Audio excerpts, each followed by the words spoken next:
Saudara-saudari terkasih di dalam Tuhan Yesus Kristus, semoga kita semua dalam keadaan sehat bersama keluarga.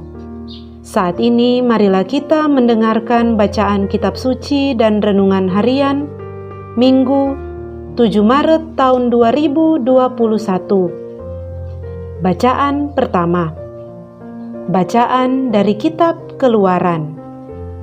Di Gunung Sinai Tuhan bersabda demikian, "Akulah Tuhan Allahmu yang membawa engkau keluar dari tanah Mesir, dari tempat perbudakan. Janganlah ada padamu Allah lain di hadapanku. Jangan membuat bagimu barang yang menyerupai apapun yang ada di langit, di atas bumi, atau di dalam air di bawah bumi. Jangan sujud menyembah kepadanya atau beribadah kepadanya, sebab aku, Tuhan Allahmu, adalah Allah yang cemburu, yang membalas kesalahan bapa kepada anak-anaknya, dalam keturunan yang ketiga dan keempat dari orang-orang yang membenci aku. Tetapi aku menunjukkan kasih setia kepada beribu-ribu orang, yaitu mereka yang mengasihi aku dan yang berpegang pada perintah-perintahku. Jangan menyebut nama Tuhan Allahmu dengan sembarangan, sebab Tuhan akan memandang bersalah orang yang menyebut namanya dengan sembarangan. Ingatlah dan kuduskanlah hari Sabat. Selama 6 hari engkau bekerja dan melakukan segala pekerjaanmu. Tetapi hari ke-7 adalah Sabat Tuhan Allahmu. Maka janganlah melakukan suatu pekerjaan, engkau sendiri atau anakmu laki-laki, atau anakmu perempuan, hambamu laki-laki dan hambamu perempuan, atau hewanmu, atau orang asing yang ada di tempat kediamanmu. Sebab 6 hari lamanya Tuhan menjadikan langit dan bumi, laut dan segala isinya, dan pada hari ke-7 Ia beristirahat. Itulah sebabnya Tuhan memberkati hari Sabat dan menguduskannya. Hormatilah ayah dan ibumu, agar umurmu panjang di tanah yang diberikan Tuhan Allahmu kepadamu.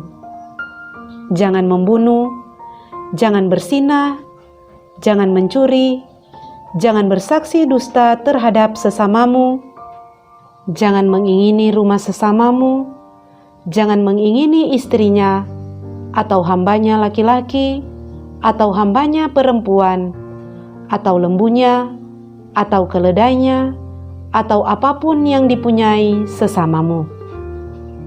Demikianlah sabda Tuhan. Syukur kepada Allah. Bacaan kedua. Bacaan dari surat pertama Rasul Paulus kepada jemaat di Korintus. Saudara-saudara, orang Yahudi menuntut tanda dan orang Yunani mencari hikmat, tetapi kami memberitakan Kristus yang tersalib, suatu sandungan bagi orang Yahudi dan kebodohan bagi orang bukan Yahudi. Tetapi bagi mereka yang dipanggil, baik Yahudi maupun bukan Yahudi, Kristus adalah kekuatan dan hikmat Allah. Karena yang bodoh daripada Allah lebih besar hikmatnya daripada manusia, dan yang lemah dari Allah lebih kuat daripada manusia. Demikianlah sabda Tuhan. Syukur kepada Allah. Bacaan Injil. Inilah Injil Yesus Kristus menurut Yohanes. Dimuliakanlah Tuhan. Ketika sudah dekat hari raya Paskah orang Yahudi, Yesus berangkat ke Yerusalem. Dalam bait suci didapatinya pedagang-pedagang lembu, kambing domba, dan merpati, dan penukar-penukar uang duduk di situ. Maka Yesus membuat cambuk dari tali lalu mengusir mereka semua dari bait suci dengan semua kambing domba dan lembu mereka. Uang para penukar dihamburkannya ke tanah, dan meja-meja mereka dibalikannya. Kepada pedagang-pedagang merpati ia berkata, "Ambil semuanya ini dari sini. Jangan membuat rumah Bapakku menjadi tempat berjualan." Maka teringatlah murid-murid Yesus bahwa ada tertulis, "Cinta untuk rumahmu menghanguskan aku." Tetapi orang-orang Yahudi menantang Yesus, katanya, "Tanda apakah yang dapat engkau tunjukkan kepada kami bahwa engkau berhak bertindak demikian?" Jawab Yesus kepada mereka, "Rombaklah bait Allah ini, dan dalam 3 hari aku akan mendirikannya kembali." Lalu kata orang Yahudi kepadanya, 46 tahun orang mendirikan bait Allah ini, dan engkau dapat membangunnya dalam 3 hari? Tetapi yang dimaksudkan Yesus dengan bait Allah ialah tubuhnya sendiri.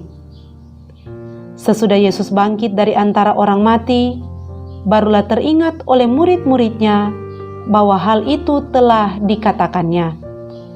Maka percayalah mereka akan kitab suci dan akan perkataan yang telah diucapkan Yesus. Demikianlah Injil Tuhan. Terpujilah Kristus. Saudara-saudari terkasih, renungan kita di saat ini diberi judul Cinta akan Bait Allah. Bacaan Injil hari ini mengisahkan tentang ketika Tuhan Yesus tiba di bait suci di Yerusalem, tempat ibadah utama dan megah. Ia mendapati bagaimana orang-orang telah menjadikan tempat itu menjadi pasar ramai, di mana segala jenis dagang dan penukaran uang sedang berlangsung. Hal ini menimbulkan amarah Tuhan Yesus, yang kemudian berkata kepada semua pedagang, "Ambil semuanya ini dari sini, jangan membuat rumah Bapakku menjadi tempat berjualan."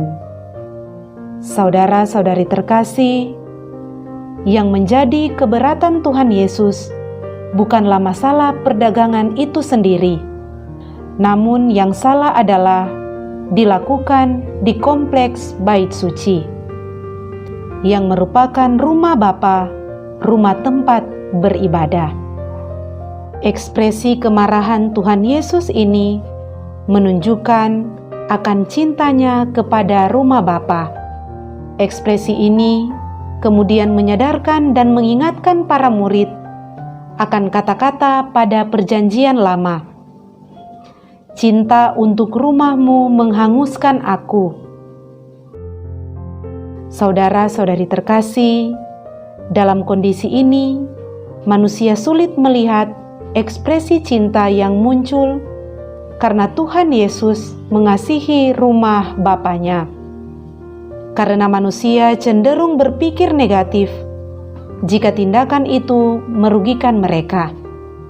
Bisnis timbal balik yang saling menguntungkan antara para pedagang dengan pemimpin agama menjadi lebih penting daripada ajaran Tuhan Yesus.